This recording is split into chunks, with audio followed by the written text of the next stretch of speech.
মুসলমানদের যিনি সেনাপতি ছিল, যিনি আমির ছিল, আব্দুল্লাহ বিন হুযাফা রাদিয়াল্লাহু তাআলা আনহু, নবীর একজন সাহাবী। উনি হাত তুলে বললেন, আমি তো এদের নেতা, আমি হলাম তাদের মধ্যে নেতা, তাহলে তুমি আমার সামনে আসো। আব্দুল্লাহ বিন হুযাফা চেহারা সুরত দেখতে খুব সুন্দর, বডিওয়ালা, চেহারা সুন্দর। বাদশা কইল, এত সুন্দর চেহারা, এত চমৎকার একটা বডি, তোমার যোগ্যতা আছে, চেহারা আছে, বডি আছে, প্রশিক্ষণ আছে, এমন একটা ব্যক্তি তুমি কেমনে রে এমন একটা দলের সঙ্গে তুমি যোগ দিলা? বাদশা কইতেছ, আব্দুল্লাহ, তোমার বাহিনীদেরকে আমি গ্রেপ্তার করছি, সবগুলারে আমি মৃত্যুদণ্ড দিব, কিন্তু তুমি যদি আমার একটা শর্তে রাজি হও, ওয়াদা দিলাম তোমার বাহিনী সহ, তোমারে সহ আমি এই মুহূর্তেই খালাস করে দিব। আব্দুল্লাহ বিন হুযাফা তাকায় আছে। রোমের বাদশা বলেন, আব্দুল্লাহ, তোমার চেহারা সুরত সুন্দর, আমার মনটা চায় তোমার সঙ্গে একটু আত্মীয় করতে, তোমার সঙ্গে একটা সুসম্পর্ক করতে আমার মন চায়। তবে তোমার সঙ্গে যে আমি আত্মীয় করব, তোমার মধ্যে আমার মধ্যে মাঝখানে একটা ব্যারিকেড হলো, তুমি মুসলিম আমিও মুসলিম। এই ব্যারিকেডটা যদি তুমি সরায়া দাও, তাহলে তোমার সঙ্গে আমি একটা সম্পর্ক করতে চাই, সম্পর্কটা আরো আগায়া নিতে চাই। খুব খেয়াল করেন, ঈমানের পরীক্ষা। আল্লাহ বলে, আমিনু কামা আমানান নাস, ঈমান আনো ওই মানুষদের মতো। ওই মানুষ বলতে আল্লাহ সাহাবায়ে কেরামদেরকে বুঝাইছে। কথা কি বুঝতেছেন? যারা ঈমানের পরীক্ষায় উত্তীর্ণ হয়েছে, আল্লাহ তাদেরকে বুঝাইছে। আব্দুল্লাহ বিন হুযাফা ওই বাদশার সামনে দাঁড়ায় আছে। বাদশাকে বলল, কিসের বাধা? বলে, তুমি মুসলিম আমিও মুসলিম, মুসলিম আর অমুসলিমের সঙ্গে তো সুসম্পর্ক হয় না, মাঝখানের ব্যারিকেডটা সরায়া দাও। আব্দুল্লাহ রে, আমি তোমার একটা অফার দিই, তুমি যদি আমার কথা মেনে নাও, সম্পর্কটা আরো আগায়া নিব। তুমি আমার কথা মেনে নিলে, এক নাম্বার হলো তোমার সাথী সঙ্গীদেরকে আমি ছেড়ে দিব। সবচেয়ে গুরুত্বপূর্ণ যে বিষয়টা হলো, তুমি দেখতে সুন্দর, এই রাজ্যের সবচেয়ে সুন্দরী রূপসী একটা মেয়ে আছে, এটা হলো আমার, তাও আবার আমার একটা মেয়ে। গোটা রাজত্বের মালিক হলো আমার মেয়ে। তুমি যদি আমার কথা শোনো, আমার মেয়েটারে তোমার কাছে বিবাহ দিয়া দিব। বুঝতেছেন নি কথা? কথা শুনেন আর নিজের ঈমানের দিকে খেয়াল করেন। আমরা যদি ডক্টর ইউনুসে ডাক দিয়ে নিয়ে হয়, হুজুর কিতা করতেন দল কইরা আমার মেয়েটারে বিয়ে দিলাম না ভিতরে, হ্যাঁ, আর আমার রাজত্বটা আপনারা তো দিয়ে আমি যাবো গাড়ি।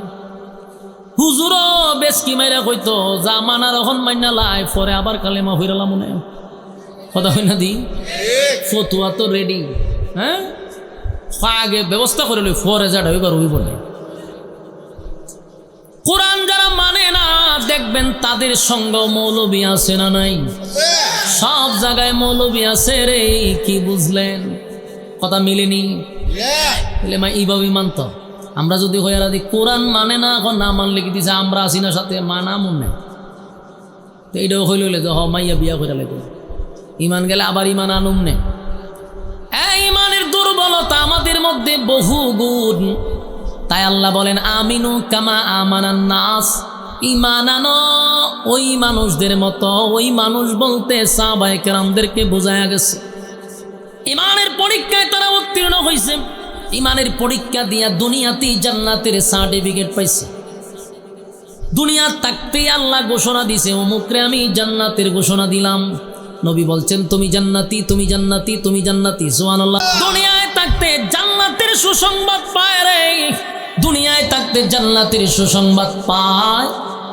এমনে এমনে নয়, ঈমানের পরীক্ষা দিয়া, ঈমানের পরীক্ষা দিয়া, ঈমানের পরীক্ষা দিয়া।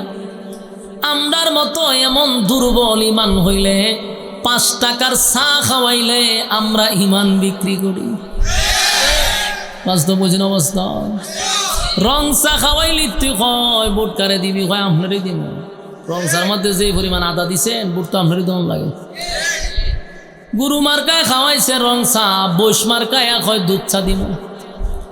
এখন আর রং চার খবর নাই, দুধ চা খাইয়া কয় বৈশ আপনারই বুট দিব। কিছুক্ষণ পরে ছাগল আইছে, ছাগল আইয়া কয় বুট কারে দিবি রে। কফি খাওয়াইয়া দিলাম, কফি আপনি খাওয়াইছেন, ছাগল বুট তোরে দিব। বলুন বুট কয়টা? এখন বুট কয়টা দিল? কয়জন রে? গুরুরেও দিছে, বৈশ্রেও দিছে, ছাগলরেও দিছে, কিন্তু বুট দিব একটা, দিছে 3 জন রে। আবার বুটের আগের দিন 500 টাকা মাথা ফিস করে কিনা ভালাইয়া দেয়। তাহলে রং চাও নাই, দুধ চাও নাই, কফিও নাই, এখন 500 কথা হয় না দি? এমন ইমান লইয়া সমাজে চলি রে। এই ইমানদারের বুকের উপরে পাথরেরও দরকার নাই, চাবুক দিয়া মারারও দরকার নাই, মাথার উপরে করাতরের দরকার নাই। আমরা 5 টাকার চা খাওয়াইলে ইমান বিক্রি করি, আমাদের উপরে ইমানের কি পরীক্ষা হবে? আমরা তো আল্লাহর আদালতে ইমানদারই না, কথা হয় না? যদি ইমান মাপার থার্মোমিটার থাকতো, জ্বর মাপার যেমন থার্মোমিটার আছে, ইমান মাপার যদি থার্মোমিটার থাকতো, বহু মৌলবী আমরা ধরা পড়তাম। ওয়াজ করার সময় আসলে পরে কইতো হুজুর একটু দাঁড়ান, বগলের নিচে আলগি দেন, আলগি দিলে থার্মোমিটার ঢুকাইয়া দিত। বক্তারে কতক্ষণ দাঁড় করাইয়া থার্মোমিটার বাইর করে কইতো হুজুর ইমান জিরু, মান সম্মান লইয়া বাড়ির যান। ঠিক না বেটি? এই যুবক ভাইরা, তাই আজকে আমরা এই সুযোগটা কাজে লাগাইছি, যেহেতু আমরা গাঁজা খাইয়াও কই ইমানদার, নামাজ না পড়েও কই ইমানদার, মাফার কেউ নাই, তাই দাবি কইরা গেলাম ইমানদার। দাবির বেলা ইমানদার। আল্লাহ বলেন আমিনু কামা আমানান নাস, ঈমান আনো, ঈমান আনো, ঈমান আনো ওই মানুষদের মতো যারা ঈমানের পরীক্ষা দিয়া 5 ডিভিশনে পাস করছে। এমনকি ঈমানের পরীক্ষা এমনভাবে দিছে, আল্লাহ দুনিয়ায় থাকতে তাদেরকে সুসংবাদ জানাইছে, আমি তোমাদেরকে জান্নাত দিব। জুরে কোন সুবহান। ঈমানের কত পাওয়ার, ঈমানের কত পাওয়ার গো, ঈমানের কত পাওয়ার, ঈমানের কত পাওয়ার। 2টা গুণে গুণান্বিত হইলে আল্লাহ জান্নাত দিব। একটা হলো ঈমান আর একটা হলো নেক আমল। কিন্তু ঈমানের বেলা আমরা বড় দুর্বল। এই যুবক ভাইরা, আমাদেরকে অফার দিলে আমরা কি অফার কি ফালাইয়া দিব?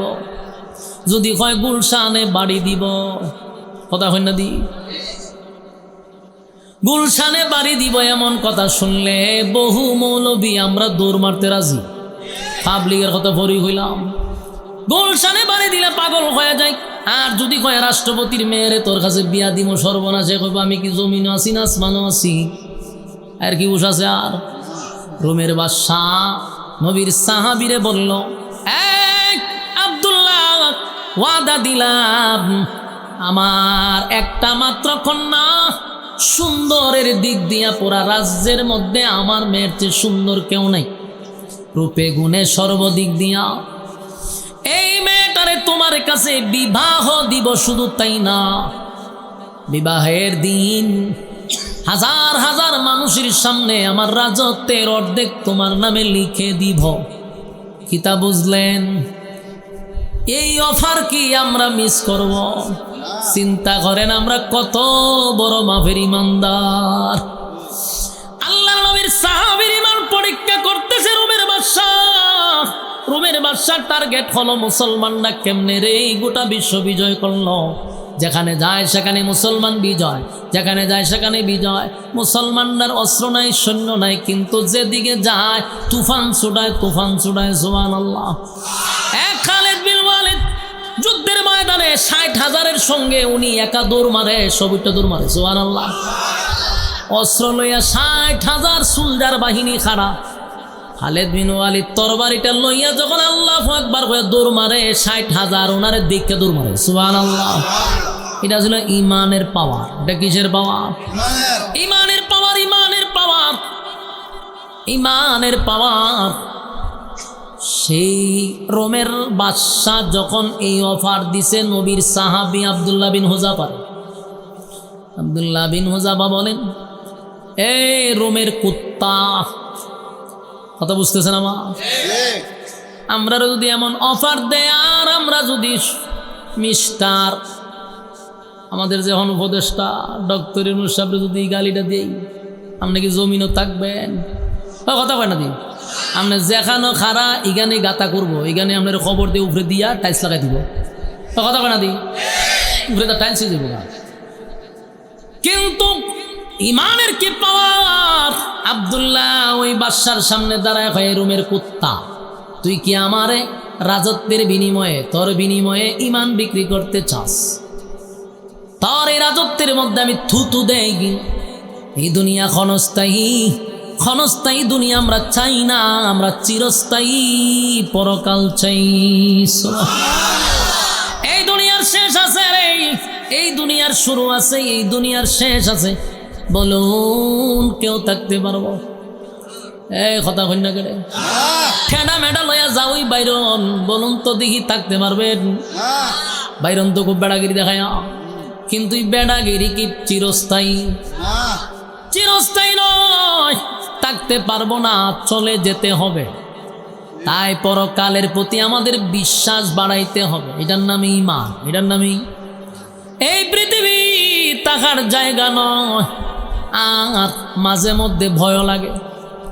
সুন্দর এই পৃথিবী দেখতেছি, হঠাৎ করে যদি না দেখি।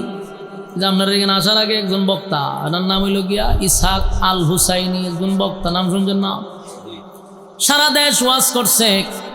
হঠাৎ করে একদিন সকালবেলা হয় আমি কিছুই দেখি না। অন বুঝেন, আপনি দেখতেছেন, হঠাৎ করে যদি দেখেন সব অন্ধকার, কেমন লাগবে? পৃথিবী সব দেখলেন, একটা অন্ধ মানুষ জন্মের পরে দেখে নাই, এটা স্বাভাবিক, দেখছে না, দেখছে না। কিন্তু একটা মানুষ দেখার পরে যদি আর না দেখে, এর যে কত কষ্ট আর জ্বালা, এটা আপনারা বুঝাইতে পারবো না।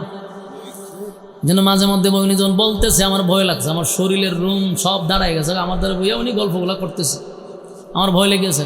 মাঝে মাঝে চিন্তা করতেছি, আল্লাহ যদি চোখটা হঠাৎ করে নিয়ে যায় রে, কোন আদালতে মামলা করলে আমি চোখ পাবো? কথা হয় না?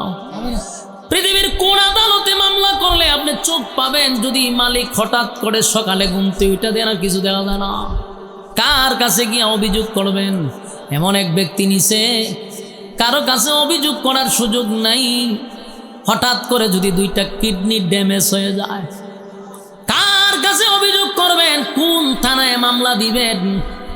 হঠাৎ করে যদি প্যারালাইসিস হয়ে ঘরে পড়ে থাকি, কার কাছে রে মামলা দিব? কারে জিগাইব? কারে খুশি করব? এগুলা ভাবলে আমার নিজেরই ভয় লাগে। আল্লাহ, চোখে দেখি, হঠাৎ করে যদি না দেখি। মালিক, গুনার কারণে এমন কোন বিপদ আমাদের সামনে দিও না। গুনার কারণে যদি সকালবেলা উঠে দেখি চোখে দেখি না, অবস্থা কি হবে? আল্লাহ, গুনার কারণে দুইটা চোখ অন্ধ কইরা দিয়েন না। গুনার কারণে কিডনি দুইটা ড্যামেজ করে দিয়েন না আল্লাহ। গুনার কারণে প্যারালাইসিসের মতো রোগ আমাদেরকে দিয়েন না আল্লাহ। আমরা কত রঙ্গ তামাশায় চলি, হঠাৎ করে যদি মালিক আমাদের প্রতি রাগ করে চোখটা বন্ধ করে দেয়। হঠাৎ করে যদি শুনি আমার কিডনি দুইটা ড্যামেজ হয়ে গেছে, ঢাকায় 5টা বাড়ি থাকলেও কাম হবে না। ঢাকায় 5টা বাড়ি থাকলেও কাম হয় না। কত কিছুদিন আগে আমি এক মাহফিলে গেছি, এক মাদ্রাসার মুহতামিম আমার কাছে মাদ্রাসার বিষয় নিয়ে আলোচনা করতেছে। এমন কি কইছে, হুজুর আপনার মাদ্রাসা তো গেছি। কইছে, হুজুর আমার একটু দোয়া করেন, আমি ডায়ালিসিস করি, তো দোয়া করেন, আমার 2টা কিডনি ড্যামেজ। এর 3 দিন পরেই কমিটি ফোন দিছে, হুজুর উনি তো মারা গেছে। 3 দিন পরে শুনছি মারা গেছে, আমার সাথে বৈশা খানা খাইছে, কথা কইছে, কল্পনা করি নাই লোকটা 3 দিন পরে মারা যাবে। এই জন্য ভাই, পৃথিবী ক্ষণস্থায়ী, চিরস্থায়ী নয়। বেড়াগিরি তো আমরাও করি। দিন শেষে একটু চোখ বন্ধ করে দেখেন, আল্লাহ যে অঙ্গ পতঙ্গ দিছে, এগুলা বড় দামি, বড় দামি। এত দামি সম্পদ যদি আমার হারিয়ে যায়, মামলা করো আর ফেরত পাবো না। চোখ নিয়ে গেলে চোখ পাওয়া যায় না, এই যে উনি আমার সামনে বই রইল, আমার বালা করে দেখেন, অথচ সারা দেশে ওয়াজ করছে, চোখ দুইটা নাই, হঠাৎ করে গেছে। আমার যুবক ভাইয়েরা, তাই মাঝে মধ্যে চিন্তা করা দরকার। আল্লাহ যে নিয়ামত দিছে, রাগ কইরা যদি আল্লাহ নিয়ে যায়, আল্লাহ যদি কয় তুই এত নাফরমানি করস, এত নাফরমানি করস বান্দা, আমি তোর এত নিয়ামত দিলাম, তুই এত নাফরমানি করস, যা তোর চোখ দুইটা নিয়ে গেলাম, যা তোর দুইটা কিডনি আমি ড্যামেজ করে দিলাম, বলুন কোন আদালতে মামলা দিব? সুযোগ আছে? আমার যুবক ভাইয়েরা, এই পৃথিবী চিরস্থায়ী নয়। আব্দুল্লাহ রোমের বাদশার কাছে বলে, রোমের কুত্তা, এই পৃথিবী চিরস্থায়ী না, তুই রাজত্বের অর্ধেক আমারে দিবি, রাজত্বের অর্ধেক তুই আমারে দিবি, আর তোর সুন্দর মেয়েটারে আমার কাছে বিবাহ দিবি। এই লোভ দেখাইয়া তুই আমার ঈমান কিনতে চাস। বাদশারে যখন এমন কথা বলছে, বাদশার তুলছে রাগ। সাধারণ বাদশা, এটা মনে করেন তখনকার ডোনাল্ড ট্রাম্প, হ্যাঁ, তখনকার ডোনাল্ড ট্রাম্প। ট্রাম্পরে যদি কেউ কয় আরে লাল চামড়া কুত্তা, বলুন তো দেখি ট্রাম্পে আপনারা ছেড়ে দিব? বাদশার মেজাজ গরম, তার বাহিনীরে ডাক দিয়া কয়, দেখছো আমার সামনে আমি রোমের বাদশা, আমার সামনে দাঁড়াইয়া আমারে রোমের কুকুর বলে ডাকছে, আমি এটা বরদাস্ত করতে পারলাম না।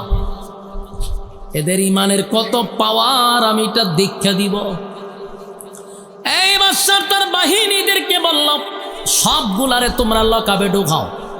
আব্দুল্লাহ বিন হোজাবারে বলল, এই লোকটারে জেলখানায় রাখবা, পানিও দিবা না, খাবারও দিবা না, দেখি কতদিন থাকতে পারে। আবার ডাক্তার লাগাইছে, যদি দেখো অবস্থা বেশি খারাপ, মরে যায়, এমন অবস্থা আমরা জানাইবা। এক সপ্তাহ পর্যন্ত নবীর সাহাবীকে পানি দেয় নাই গো, এক সপ্তাহ পর্যন্ত খাবার দেয় নাই, পানি নাই, খাবার নাই, জেলখানার ভিতরে খাবারও নাই, পানিও নাই। এমন অবস্থায় বাদশা ইমানের পরীক্ষা করার জন্য একজন রূপসী নর্তকী, যারা নাচে, সুন্দরী রূপসী নর্তকী পাঠাইছে জেলখানার ভিতরে একা একা। মহিলারে বলছে, তুমি এমন অঙ্গভঙ্গি করবা যেন তোমার প্রতি সে আসক্ত হয়। ওই নারী নর্তকী বহু পুরুষকে সে আনন্দ দিছে। এটার ভিতরে ঢুকিয়া সাহাবীর সামনে অর্ধলঙ্গ হইয়া নর্তকীর মতো নাচে, ইশারা ইঙ্গিত দিয়া তার প্রতি আকৃষ্ট করতে চায়। বহু চেষ্টা করে এই নর্তকী বাদশার সামনে কয়, কার কাছে পাঠাইলেন? এটাতে পুরুষ আমার সন্দেহ হয়। সুবহানাল্লাহ বাড়ি দিয়ে হবে কয়, কেন? তারে আগে তো চাইতো, ও চাইতো না আমার ভাই, আমি যে এত কিছু করলাম, এই লোকটা তো পুরুষ হিসাবে আমার দিকে একবার তাকায়া দেখতো, দেখার পরে তার ফিলিংস আসতো। কথা এখন ঠিক? ও একটা বারো আমার দিকে তাকাইলো না, মাথা যে নিচের দিকে রাখলো। কত চেষ্টা করলাম, এই লোক আমার দিকে তাকাইলই না। সুবহানাল্লাহ। ইমানের পরীক্ষা, ইমানের পরীক্ষা। আর আমরা যদি সুন্দর কোনো নারী দিকে ছায়া কই যে আল্লাহর নিয়ামত বলে, এটা ফতুয়া দেয়, ভাই আল্লাহর নিয়ামত দেখুন, চিন্তা করেন কত বড় মাথা ভাতলা। হ্যাঁ, তোরে কি সব নিয়ামত দেখবার কথা কইছে? কোনটি মাথা ভাতলাম কি খরচ? আল্লাহ এখন ইমানের পরীক্ষা না নিয়ে কবরে নিব না। বাদশাহ সাহাবীর পরীক্ষা নিচ্ছে, নর্তকী ফেল। বাদশাহ আরো রাগ উঠছে, খাওয়ান দিস না, শরীরে শক্তি কমে যাবে। এক সপ্তাহ দানা নাই, পানি নাই, জেলখানার ভিতরে রাখছে। হঠাৎ করে একদিন ডাক্তার আইছে, আয়া দেহে উনি মাটির সঙ্গে পড়ে আছে, কথা আর বলতে পারতেছে। দৌড়াইয়া বাদশার কাছে গিয়া কয়, বাদশাহ লক্ষণ খুব খারাপ। বলে কি হয়েছে? বলে এখন যদি আপনি খাবার না দেন, পানি না দেন, মারা যাবে। বাদশাহ বলে ঠিক আছে, এবার তারে খানা দাও, শুকরের মাংস আর মদ। পানির বদলা কি? মদ। আর মাংস হইল শুকরের, যে শুকরের মাংস নিয়ে যাও আর মদ্য নিয়ে যাও। পেটের খিদায় মানুষ যা পায় তা খায়। কথা হয়, আমরার মতো হুজুরের কাছে আসলে আমরা কমু জান বাঁচানো ফরজ, ঠিক না? কত তো আছে, আমরা কমু জান বাঁচানি বলে ওখান বাচ্চা তখন হইলো ফরজ, তাই শুকুর না কুকুর দিকে লাভ না, খা জনমের খাওন, খা বাচ্চা লই, আগে বাঁচলেন না এরপরে ইবাদত। ফতুয়া তো আমরা রেডি রাখতাম, বাচ্চা তখন ফরজ, শুকুরের মাংস নিয়ে আসছে, কিন্তু ডাক্তার রে বলছে খানা কিন্তু দিবি, আগে বলে দিবি যেটাতে শুকুরের মাংস ওইটাতে মদ পানির বদলে। আব্দুল্লাহর সামনে যখন খাবার নিয়ে গেল, 1 সপ্তাহ ধরে খাবার নাই, পেটে প্রচন্ড কিদার কারণে দাঁড়াইতে পারে না, বসতে পারে না, এমত অবস্থায় সাহাবীর সামনে খাবার লইয়া গেছে, গিয়া হয় খানা যে খাইবা, এই খানা কিন্তু মাংস হইল শুকরের, আর পানির বদলে কিন্তু তোমার মদ আছে সামনে, খানা খাও পেট ভরে। আব্দুল্লাহ বিন হুযাবা শারীরিক দুর্বল, না খাওয়ার কারণে শরীরে দুর্বলতা আছে, কথা হয় না দি, না খাওয়ার কারণে শারীরিকভাবে উনি দুর্বল, এতটা দুর্বল যে উনি বসতেই পারে না, কিন্তু ইমানের কোনো দুর্বলতা আছে, এই কথা হয় না দি, ইমানের কোনো দুর্বলতা নাই গো,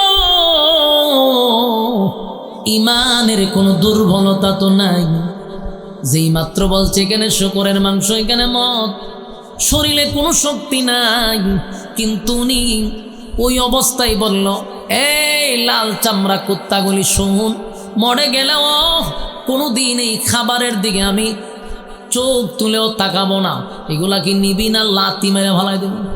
সুবহানাল্লাহ বাড়ি। ডাক্তার আশ্চর্য হয়ে গেল, যেই লোকটা বিছানায় শুয়েছিল, খুব কষ্ট করে তারে বসাইছি, শরীরে কিছুই নাই, পেট আর পিঠ গিয়ে এক জায়গায় লেগে গেছে, শরীরের মধ্যে কোনো শক্তি নাই, কিন্তু এই পাওয়ারটা কোথায় পাইল যে লাথি দা ভালাই দেব? এটারে হয় ইমানের পাওয়ার। বলো এটা কি পাওয়ার? ইমানের পাওয়ার, ইমানের পাওয়ার। সাহাবায়ে কেরামদের মধ্যে সবচেয়ে বড় অস্ত্র ছিল তাদের ইমানের পাওয়ার ছিল, কথা হয় না? ইমানের পাওয়ার দিয়ে যুদ্ধ করছে রে, অস্ত্রের বলে যুদ্ধ করে নাই। আবু জাহিল্লা তো ছিল সবচেয়ে বড় নেতা, ঠিক না? 1000 বাহিনী লইয়া যে গেছিল, এটার সেনাপতি ছিল আবু জাহিল্লা। অহংকার ছিল বেশি, তাকব্বরি ছিল বেশি, পাওয়ার ছিল বেশি, যে আমার সৈন্য আছে 1000। আল্লাহ হয় তুই পাওয়ার লইয়া গেছ, অহংকার লইয়া গেছ, তাই আবু জাহেলের জীবনী পড়া দেখবেন, তারে যে হত্যা করছে কোনো বালেক ছেলে না, নাবালক 2টা বাচ্চা তারে কুবাসাঞ্জুর মতো কুবাইছে, গিরাগারায় কুবাইছে। কত বছরের বাচ্চা জানেন? 11 আর 12 বছর, মাআজ আর মুআজ। অথচ বড় বড় সাহাবীদের তরবারি দিয়া আল্লাহ তারে ধ্বংস করে নাই, এমন 2 সাহাবীরে দিয়া তারে সাইজ করছে যারা বালেগী হয় নাই। কেন জানেননি? কারণ সে অহংকার নিয়ে ঢুকছিল, তাকব্বরি দেখাইছে, আমার সৈন্যবাহিনী 1000, মুহাম্মদের মাত্র 300, এরা গরিব, এদের কাফন নাই, এদের অস্ত্র নাই, আমার কত অস্ত্র, কত বাহিনী। কিন্তু আল্লাহ আবু জাহিল্লারে নাবালক 2টা বাচ্চা দিয়া সাইজ করছে জনমের মতো। এমন সাইজ করা করলো, আবু জাহেল যে তরবারিটা লইয়া আরেকটা আঘাত করবে এমন সুযোগও নাই, আল্লাহ আঘাত সাইজ করছে। যেন অহংকার আর তাকব্বরি আল্লাহ পছন্দ করে না, কথা বল না দি, মানে এগুলো পছন্দ করে না। সাহাবায়ে কেরামদের ভিতরে অহংকার ছিল না, কিন্তু পাওয়ার ছিল, এটা ইমানের পাওয়ার। নিজের কোনো পাওয়ার দেখায় না। বদর ইতিহাস তোমরা পড়ছি, ভালো করে পড়ছি, দেখছি 313 জন সাহাবী আপনারা শুনছেন। কসম খোদার আমরা যতটুকু পড়লাম দেখলাম যে 313টা তরবারি ছিল না। ওই কথা বুঝুননি আমার? 313 জন সাহাবী তো আপনারা শুনছেন যুদ্ধে অংশগ্রহণ করছে, কিন্তু জানেননি 313টা তরবারি ছিলই না। কোন সাহাবীদের হাতে ছিল খেজুরের ডাল, কোন সাহাবীদের হাতে ডালও নাই। 1000 অস্ত্র সহ বাহিনীর সঙ্গে কেমনে রে আল্লাহ বিজয় দিল? শুধুমাত্র ইমানি পাওয়া। রোমের বাদশা, ওই ডাক্তার রোমের বাদশার কাছে গিয়া কয়, বাদশা কার কাছে পাঠাইলেন? 1 সপ্তাহ ধরে তার খাবার নাই, ফেনো পানি নাই, লোকটা মাটির সঙ্গে মিশে গেছে। তারে কোনো রকম বসাইলাম উঠাইলাম, কিন্তু আশ্চর্যের ব্যাপার, আমি যখন তারে বললাম এটাতে শূকরের মাংস, এখানে মদ, এই লোকটার যে কোথার থেকে শক্তি আসলো, আশ্চর্য হয়ে গেলাম। এমনভাবে রাগান্বিত হয়েছে, কইছে লাথি মাইরা খাবার ফালাইয়া দিব। বাদশা কয় তাই নাকি? বলে হ, সর্বনাশের ধরে লইয়া। বাদশা আবার মুসলমানের এই বাহিনীটাকে আবার সামনে নিয়ে আসছে। দুইজন লোকের কাঁধে বর করে আব্দুল্লাহ বিন হুযাফারে নিয়ে আসছে। দুইজন লোকের কাঁধে বর করে, উনি আটতে পারেন। যখন এক সপ্তাহ না খাইলাম না আটতে পারবে। ও দুপুর খাওয়ান দিলে তুই মেজাজ গরম হয়ে যাবে, প্লেট মেটও গেলে বাইরে বেঙ্গাল হয়, কথা ঠিক নেই। আমরা মাঝে মধ্যে আওয়াজ শুনি আশেপাশের থেকে, ঠাস টুস বাড়ে, এবং ইতা কিতা গরম কিতে শুরু হয়েছে, খাওয়ান দিতে দেরি করছে, প্লেট মেট বাইরিয়া বেঙ্গাল হয়। দুপুরের খানা যদি একটু দেরি হয় মেজাজ কেমন কেটকি যাও। আর রোজার সময় ইফতারির সময়টার দিকে একটা মেজাজ কাটে হয়, ঠিক নেই? কারণ সারাদিন উপাস, মেজাজ খুব কড়া। আর এক সপ্তাহ ধরে পানিও নাই, খাবারও নাই। এনেকে আর ওইটা দাঁড়াইতে পারবো? দাঁড়াইতে পারে না। দুইজন মানুষের কাঁধে বর করে বাদশার সামনে দাঁড় করেছে। বাদশা কয় মিয়া ফেডো খাবার নাই, আবার তেজও তো কমছে না, খাবার দিলাম খাইতা তোমরা না আছে যে জান বাঁচানি ফরজ, কত এত রেডি? আল্লাহ না কইছে জান বাঁচানি ফরজ, তুই খাইয়া লইতা। আমার যুবক ভাইয়েরা, তাহলে একটু খেয়াল করে দেখেন, পেটে খাবার নাই, শরীরটা বড় দুর্বল, কিন্তু ইমানের পাওয়ারটা কি কমল?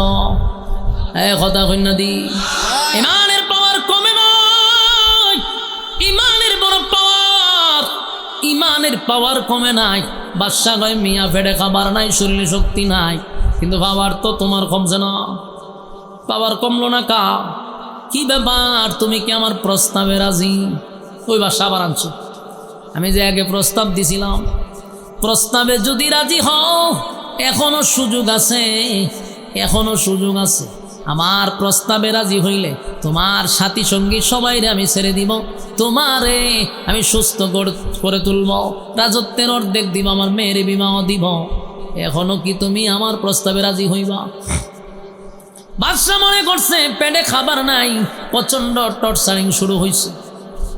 কিন্তু আব্দুল্লাহ বিন হুযাফা বলেন, এ রোমের কুত্তা, তুই যদি আমারে এর থেকে কঠিনতম শাস্তি দেস, মৃত্যুদণ্ড দেস, তারপরও একটা সেকেন্ডের জন্য তোর প্রস্তাব আমি কেন আমার কোনো সাহাবীরা মানবে না? আমরা ঈমান আনছি, ঈমানের জন্য আমরা জীবন দিব রে, ঈমানের জন্য জীবন দিব, কিন্তু আমরা ঈমান দিব না। সুবহানাল্লাহ কি পারেন? ঈমানের জন্য জীবন দিব, কিন্তু ঈমান দিব না, ঈমান দিব না, ঈমান দিব না। বাদশার মেজাজ গেছে আর গরম হয়ে। বাদশাহ তার বাহিনীদেরকে বলল, বিশাল একটা ডেস্কিয়ার তৈল গরম কর, তেল ডাল। আপনারা যেভাবে মাছ বাজি করার জন্য এটা কিতা করুন, খড়াই করনি, খড়াইয়ের মধ্যে তেল গরম করেন, বেশি গরম হওয়ার পরে মাছটা ছাড়ে। ঠিক ওই জালেম বাদশাহ বিশাল ডেকচির মধ্যে তেল গরম করা শুরু করছে।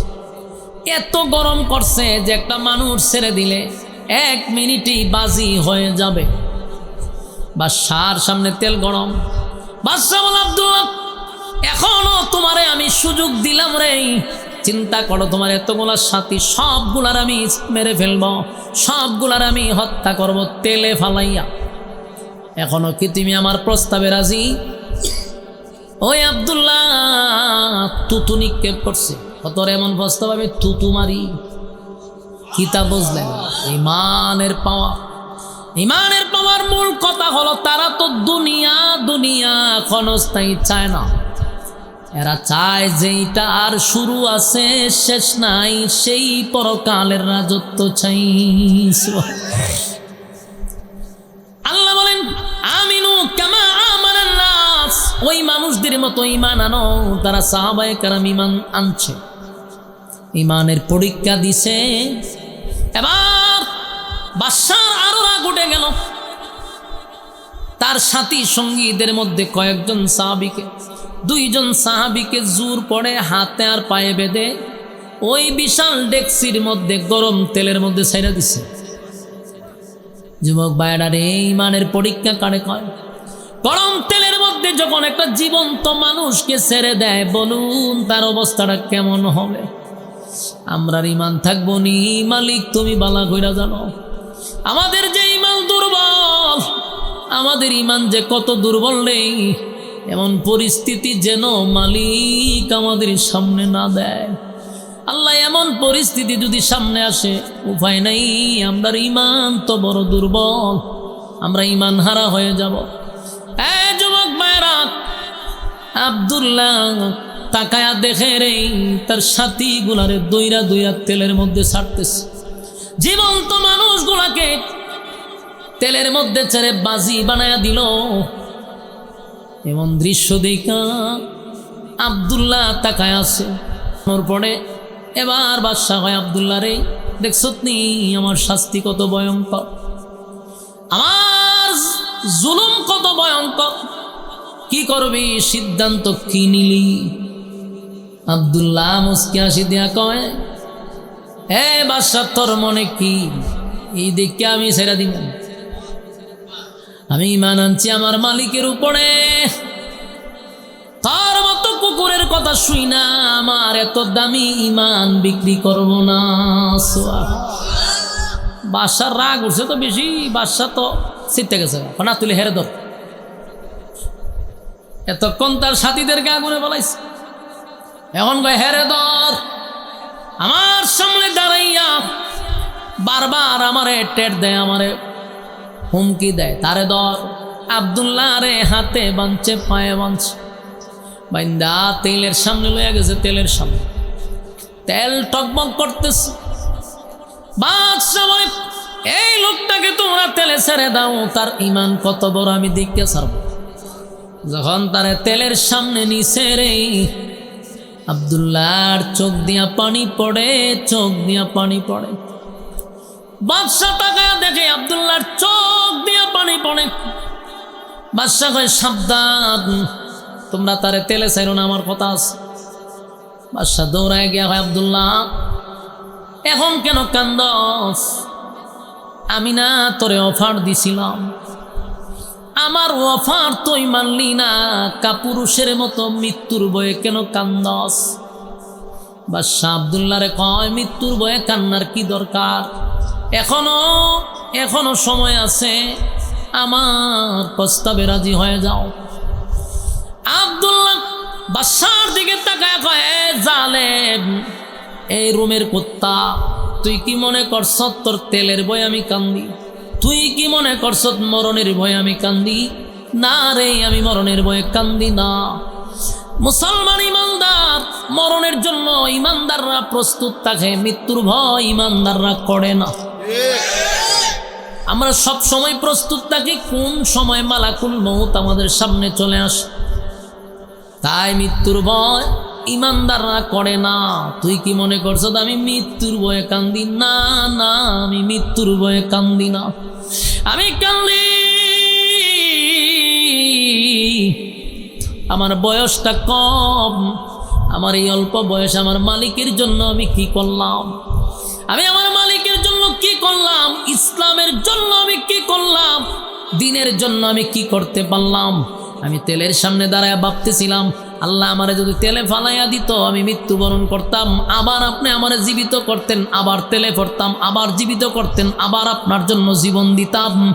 100 বার যদি আপনি আমারে জীবন দিতেন, 100 বার যদি আপনার জন্য আমি জীবন দিতে পারতাম, সেই দুঃখে আমি কান্দি যে মাত্র একবার আমার জীবনটা দিলাম ইসলামের জন্য, বারবার দেওয়ার সুযোগ নাই, সেই ব্যথায় আমি কান্দি। একটা জবান বন্ধ রাখবেন না, জোরে করেন আল্লাহু আকবার, আরো জোরে করেন আল্লাহু আকবার। ইমানের আওয়াজ দিয়ে বলেন আল্লাহু আকবার। ইমানের কত পাওয়ার গো, ইমানের কত পাওয়ার, ইমানের কত পাওয়ার, ইমানের কত পাওয়ার। একবার শাহাদাত বরণ করবে, এই জন্য কান্দে। 100 বার শাহাদাতের তামান্নায় চোখ দিয়া পানি ছাড়ে।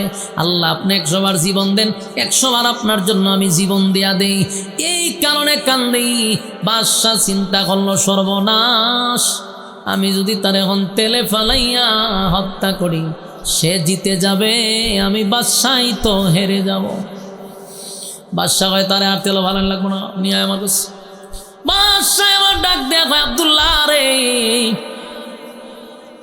ইমানের এত পাওয়া, 100 বার মৃত্যু চায়, তাহলে আমি যদি এখন তারে তেলে ফালাই, সে জিতে যাবে, আমি বাদশাহ হেরে যাব। বাদশা হারতে রাজি না, তারে তেলে ফালানো যাবে না। এখন ছাড়বো কেমনে, খালাস করবো কেমনে, জামিন দিব কেমনে? একটা কথা তো হয়ে জামিন দিতে। বাদশা কোনো জিনিস তো গায়ে পায় না, কারণ যেটাই কয় সেটাই সে মেনে নেয়। মরতে চায়, মরতেও রাজি, আমি অন করবো কি? বাদশা শেষ পর্যন্ত হয়, তোমারে ছেড়ে দিতে পারি একটা শর্তে। বলে কি? বলে তুমি আমার কপালে যদি একটা চুমা দাও, আমি এর বিনিময়ে তোমারে তোমার সাথী সঙ্গীদেরকে আমি ছেড়ে দিব। সুবহানাল্লাহ। আব্দুল্লাহ বিন উযাবা বলেন, চিন্তা করে দেখলেন, আমার একটা চুমা, যদিও সে কাফের, কিন্তু একটা চুমার বিনিময়ে যদি আমার নবীর এতগুলা সাহাবীর জীবন বেঁচে যায়, এই দিকটা শুধু খেয়াল করে বেঈমানের কপালে চুমা দিয়া অসংখ্য সাহাবীদেরকে জামিন করছে। সুবহানাল্লাহ। আমার যুবক ভাইয়েরা, আমিনু কামা আমানান নাস। এই জন্যই তো আমার আল্লাহ বলেন, ঈমান আনো রে ওই মানুষদের মতো। ওই মানুষ কারা গো? ওই মানুষ তো সাহাবায়ে কেরাম, যারা ঈমানের জন্য পরীক্ষা দিছে, যারা ঈমানের জন্য উত্তীর্ণ হয়েছে। এক আশুগঞ্জের ভাইয়েরা, দিলের কান লাগায় কথাগুলি শুনেন, খালি ছটফট ছটফট ছটফট করতেছেন, বাড়ি যেতেন। কত রাত ঘুমান, একটু সময় না হয় এখানে বসে কথা শুনলেন। শয়তান তো প্রতিদিন আপনারে গোতাইতে গোতাইতে আপনারে এই মজলিস থেকে বাইর করে। আজকে না হয় একটা দিন, দিনের কথা শোনার জন্য ধৈর্য নিয়ে একটু সময় বসা যাইব। হুজুর আসার আগ পর্যন্ত, আমাদের মহাসচিব আসার আগ পর্যন্ত আমার তো চালাইতে হইব, ঠিক নেই? হুজুর আসলেই আমি ছেড়ে দিব। আমার ইঙ্গিত দিয়ে হুজুর আয়া পড়ছে। যুবক ভাইরা, আল্লাহ কিন্তু বলেন, আমিনু কামা আমানান নাস, বলুন ঈমান আনো ওই মানুষদের মতো। তাহলে এতক্ষণ শুনলাম ওই মানুষ বলতে কারা? বললা লাইছে কই ওয়াজ করতা, সারা রাত ওয়াজ করলাম, জুলেহারে নিয়া সোহালে আর ওই জিগা হুজুর জুলেহা বেটা না বেডি, তো লক্ষণ তুই রমরে ভাই। হ্যাঁ বলুন, আমিনু কামা আমানান নাস এর ব্যাখ্যা আল্লাহ কারে বুঝাইছে? সাহাবায়ে কেরামদেরকে বুঝাইছে। শুধু তাই না, বলছে যারা ঈমানের পরীক্ষা উত্তীর্ণ হয়েছে তারা। বেশিরভাগ ঈমানের পাশ করছে কেটা? সাহাবায়ে কেরাম। আবার আমিনু কামা আমানান নাসের ব্যাখ্যা আব্দুল্লাহ বিন তামের হতে পারে। এই আব্দুল্লাহ বিন তামেরকে জানো? নবী দুনিয়াতে আসার 50 অথবা 80 বছর আগে একজন যুবক ঈমানের জন্য পরীক্ষা দিছে। এই জন্য আমিনু কামা আমানান নাস আব্দুল্লাহ বিন তামের হতে পারে, সেও ঈমানের পরীক্ষা দিছে। কথা কি বুঝতেছেন? ঈমানের পরীক্ষা দিছে কেমনে? একজন জালেম বাদশা ছিল, এটাও জালেম বাদশা। জালেম বাদশা নিজেরে খোদা দাবি করত, নিজেরে খোদা দাবি করত। তার রাজ্যে সবাই তারে রব মানত। নাউজুবিল্লাহ। শুধুমাত্র এই ছেলেটা বাদশারে খোদা মানে না, বাদশারে রব মানে না। এই জন্য বাদশা ক্ষিপ্ত হইয়া যুবকটারে গ্রেপ্তার করছে। যুবকরে রিমান্ডে মারতে মারতে কয়, বল তোরে সেই আসল রবের পরিচয় কে দিছে? মাইরের কারণে যুবক বলল, অমুক জায়গায় এক পাদ্রী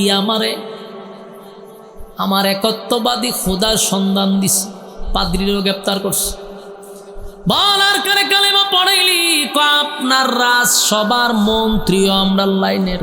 সুবহানাল্লাহ। আপনি যে রাষ্ট্র চালান, আপনি হইলেন প্রধানমন্ত্রী, আপনি হইলেন প্রেসিডেন্ট, আপনার বাসাতে তাই মন্ত্রী সেও আপনার খোদা মানে না। বাদশাহ হয় আমার মাথাটাতে একটা জুতা বাড়ি মার। আমি যে রাজ্য চালাই, মন্ত্রী যদি আমার খোদা না মানে, তুই তো আমার খবালো জুতার বাড়ি। ধর মন্ত্রীরে গ্রেপ্তার করছে। মন্ত্রীরে পাশে বসায়, এখন মন্ত্রী রে তুই না আগে চোখে দেখতি না, হন্দি আমার ভাই চাই রইছ, আমি চোখে দেখি। কেমনে দেখছ? আমার রব বালা করছে। সুবহানাল্লাহ। হ্যাঁ মন্ত্রী, তুই না চোখে দেখতি না? বলে আমার রব আমার চোখ ভালো করে দিছে, সেদিন থেকে আমার রবের উপরে ঈমান আনছি। তুই যে খোদা না, তুই যে মাথা বাতলা বাট পাড়ায় বালা করে বুঝছি। হ্যাঁ তুই খোদা না, খোদা হওয়ার কোনো অ্যাঙ্গেলে তোরে খোদা মানা যায় না। যিনি রব উনি চিরঞ্জীব, দূরে হয় না। যিনি রব তার কি মরণ আছে? যিনি রব তার মরণ নাই। তিনি কারো কাছ থেকে জন্ম নেয় না, তিনি কাউরে জন্ম দেয় না। কথা ঠিক? এই বাদশা, তুই তো জন্ম নিছ, তুই আবার জন্ম দিছ, তো তোর মরণও আছে। তুই খাস, তুই ঘুমাস, এত ঘুমাস, এত খাওয়ন খাস, এত কিছু করস, তুই কেমনে খোদা হইস? কোন অ্যাঙ্গেল থেকে তুই খোদা হস? বাসা ভাই দেখছ তুই কেমন খারাপ লাগে?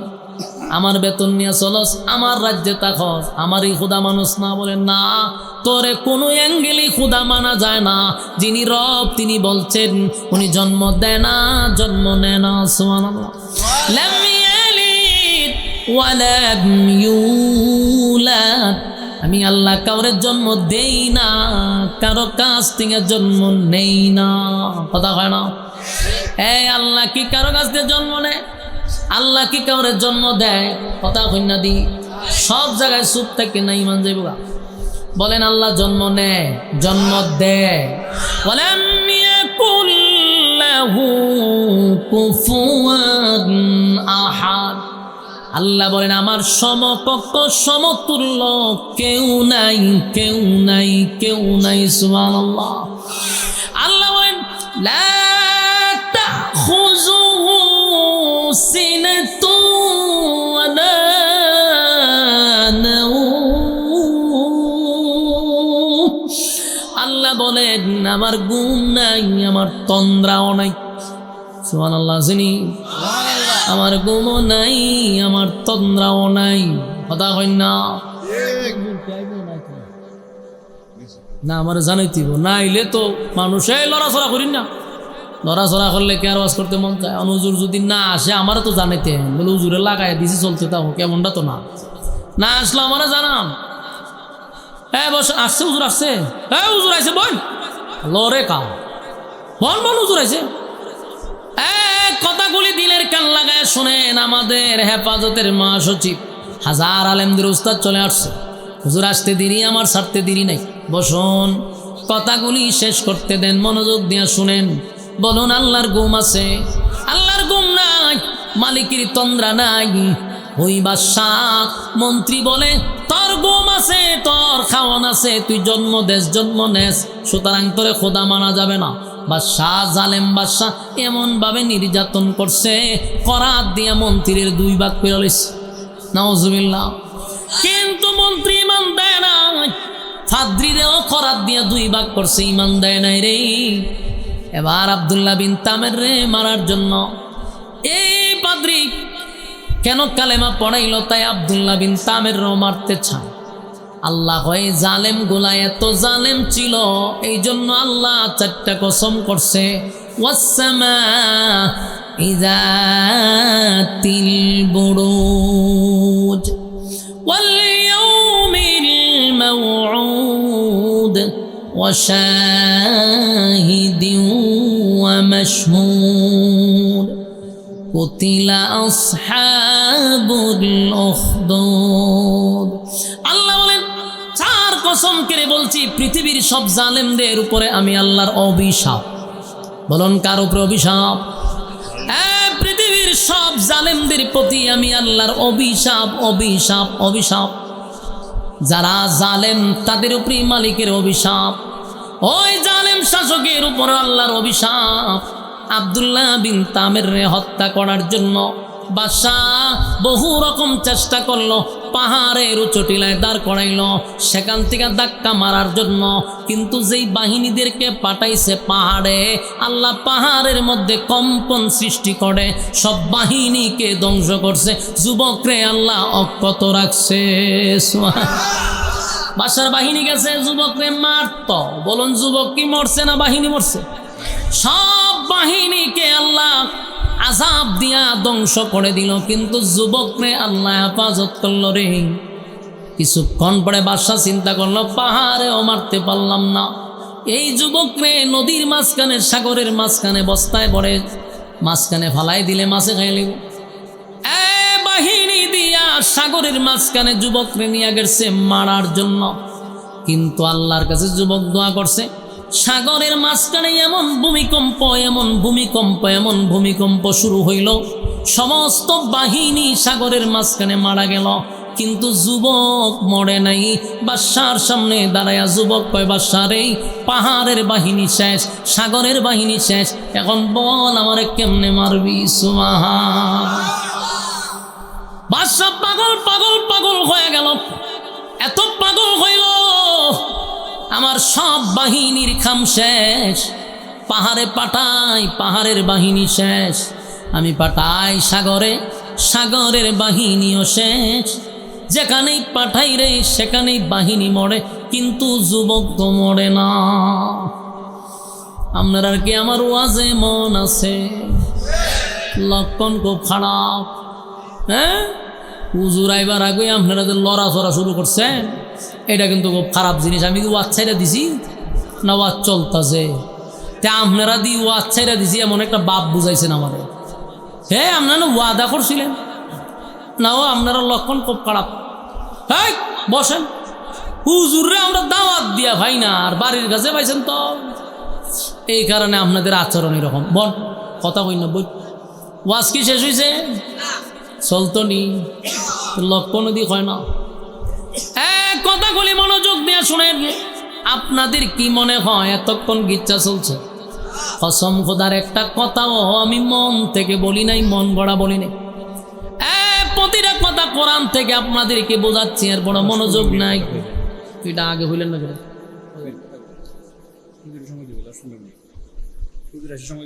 কিন্তু কইতিব না, আপনারা গাড়ি এনে সব লোক মনে হচ্ছে উজুর আইসি। হ্যাঁ, এটা কইতিব না, কখন 10-15 মিনিট বোন পথ চলতো নি, ছেড়ে দিতাম। বন উজুর আইতেছে।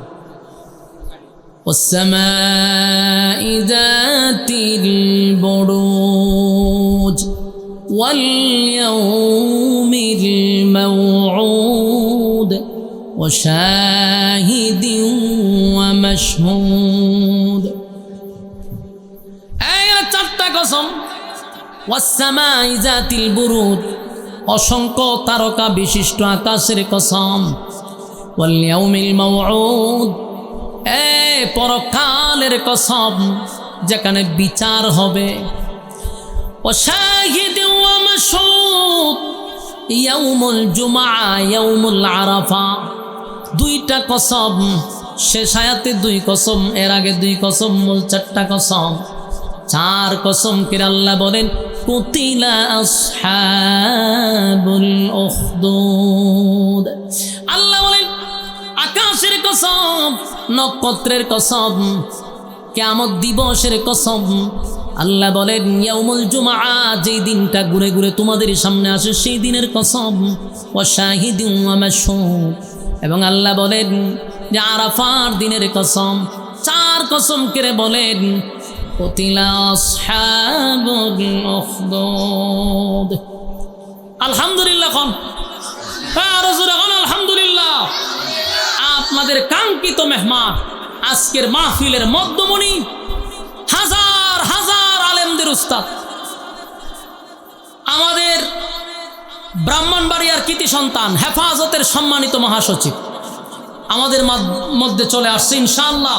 হুজুরের দোয়া শরীক হয়েই আমরা যাব ইনশাআল্লাহ। হ্যাঁ, বন্যা কা তাড়াতাড়ি বসুন।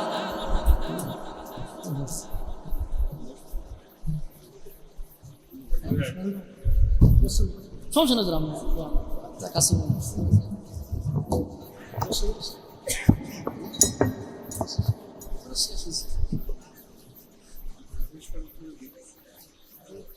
আমি শেষ করে কথা তো প্রায় শেষ। হুজুর আসলেই তো কথা শেষ, এটা তো বলা হয়েছে। হুজুরের সামনে বইয়া আর কেসের চলব? আমি তো অতখান চালাইছি, যেই বনে কোনো বাঘ না থাকে, হরিণের রাজত্ব। এখন হুজুর আইছে, এখানে কথা বলার কোনো শক্তি আমার নাই। এরপর হুজুরে বলছেন কথাটা শেষ করার জন্য। আমি যেটা বুঝাইতে চাচ্ছিলাম এটা হলো, যে জালেমদের ব্যাপারে আল্লাহ কসম কটা করছে? 4টা। বলুন জোরে এখন কটা? প্রথম আল্লাহ বলছেন আসমানের কসম, যে আসমানের তারকা আছে, তারকা বিশিষ্ট আসমানের কসম। এরপর আল্লাহ বলেন এরপরে বলেন কিয়ামত দিবসের কসম, ওয়াসসামাই যাতিল বুরুজ, আকাশের কসম, ওয়াল ইয়াউমিল মাউউদ, আল্লাহ কয় পরকালের কসম, যেদিন বিচার হবে, ওয়া শাহিদি ওয়া মাশহুদ, এখানে 2 কসম, মূল হলো 4টা। 4 কসম করে আল্লাহ বলেন কুতিলা আসহাবুল উখদুদ। রব্বে কারীম বলেন 4 কসম করে বললাম যারা জালেম তাদের উপরে আমি আল্লাহর অভিশাপ, গর্ত যারা খনন করে তাদের উপরে আমি আল্লাহর অভিশাপ। বলুন অভিশাপ কারে দিছে? যারা জালেম, যারা জুলুম করে তাদের উপরে আল্লাহর অভিশাপ। 4টা কসম করে বলছে গর্ত খননকারীর উপরে আমি আল্লাহর অভিশাপ। তাহলে এই সূরা নির্যাতিত সাহাবীদেরকে সান্ত্বনা দিল।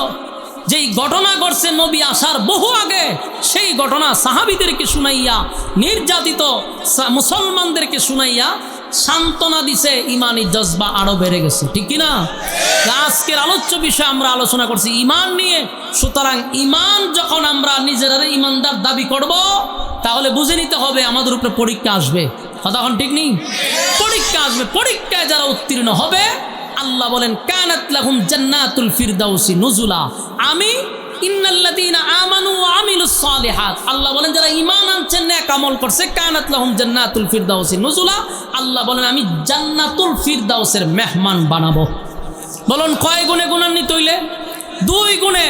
ঈমান নেক আমল, ঈমান নেক আমল, এই 2টা গুণ যার ভিতরে থাকবে ফেরদাউসের মেহমান হবে। আল্লাহ বলনেওয়ালাকে, শুননেওয়ালাকে কথাগুলির উপরে আমল করার তৌফিক দান করুক, আমিন। আমরা হুজুরে পাওয়া যায় না, কথা বুঝছেন? ব্রাহ্মণবাড়িয়াতে আসছে, আপনার এলাকা দিকে আপনারা মুসামর্জি করতেছেন, অথচ হুজুরের একটা ডেট খালি পোস্টারের নামটা থাকলে এটা একটা সৌন্দর্য। খালি বরকতান হুজুরের নামটা চায়। আমি তো ভয়ে হুজুরের কাছে বলি না, মৌলভীবাজার বিভিন্ন জায়গার থেকে শুধু হুজুরের নামটা চায়, যে হুজুরের নামটা বরকতান থাকতো, হেফাজতের মহাসচিব নামটা থাকতো। আপনাদের কত বড় কপাল যে হুজুরের মাধ্যমে আমার প্রতিষ্ঠান হয়েছে, এটা জানেন না আপনারা? আজীবন যতদিন বেঁচে থাকবো আমি কোনোদিন এই কথাগুলি আমি বলবো না। আল্লাহ তাআলা আমার এই হুজুরের হায়াতের মধ্যে আরো বরকত দান করুক।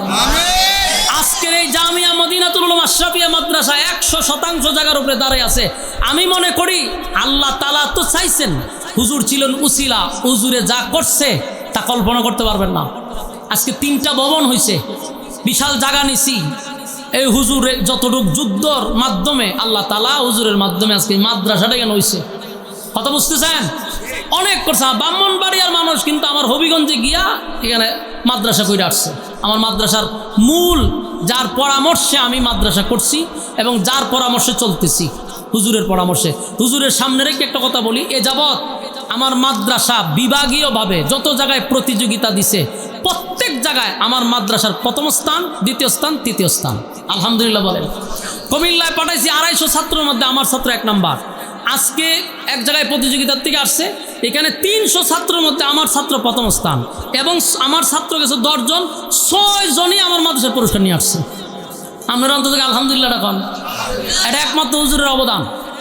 হুজুর বারবার বলছে পড়ালেখার মান চাই, আমি আমার সর্বোচ্চটা দিয়া পড়ালেখার মান যেন বাড়াতে। যত জায়গায় পাঠাইছি আলহামদুলিল্লাহ আপনাদের দোয়ায় আমার মাদ্রাসার ছাত্ররা আমাদের মাদ্রাসার সুনাম এবং খ্যাতি নিয়ে আসছে। দোয়া করবেন। এখন মাদ্রাসার কাজও আলহামদুলিল্লাহ চলতেছে। প্রায় 150-র উপরে ছাত্র, প্রায় 100-র উপরে প্রতিদিন 3 বেলা খাবার চলে মাদ্রাসায়। প্রায় 10 জনের মতো 8 জনের মতো শিক্ষক আছে, এবং সর্বোচ্চ সম্মান দেওয়ার চেষ্টা করি শিক্ষকদেরকে আমি। বেতনের দিক দিয়ে বলেন, সর্বদিক দিয়া খাবারের মানও ভালো রাখছি ইনশাআল্লাহ। আগামী মাহফিল ও হুজুর তো থাকবেই। আমার মাদ্রাসার শুরুর থেকে হুজুর মৃত্যুর আগ পর্যন্ত যেন হুজুররে আমি পাই। আমি মারা গেলে তো সারছি, হুজুর বেঁচে থাকলে সব সময় মাদ্রাসা যাবে। আপনারা হুজুররে পাইছেন, মুনাজাত দিয়ে যাবেন, এটা আপনাদের জন্য আমি মনে করি একটা রত্ন, ঠিক কিনা ভাই? সম্পদ থাকতে কদর করেন। এরকম একজন লোক ব্রাহ্মণবাড়িয়াতে আছে, সারা বাংলাদেশে তরতর করে কাঁপে, রাজপথের একজন লড়াকু সৈনিক, মুজাহিদে মিল্লাত, শেখ সাজিদুর রহমান সাহেব আমাদের ব্রাহ্মণবাড়িয়ার জন্য এক হীরার টুকরা, ঠিক কিনা বলেন? বাতিলের বিরুদ্ধে এক আতঙ্ক।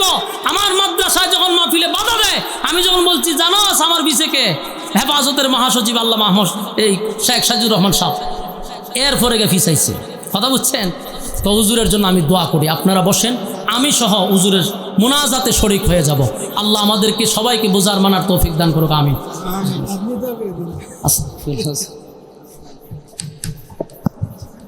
পিছনে যারা দাঁড়ায় আছেন একটু বসে যান, পিছনে যারা দাঁড়ায় আছেন সামনের দিকে এসে বসে যান। এই মুহূর্তে আমাদের 5 দিন ব্যাপী পবিত্র কোরআন তাফসীর মাহফিলের সর্বশেষ অধিবেশনে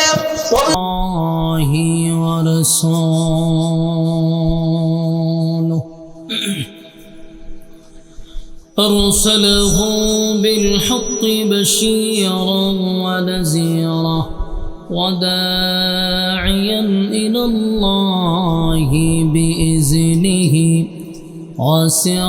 وسراجا منيرا. أما بعد فأعوذ بالله من الشيطان الرجيم. بسم الله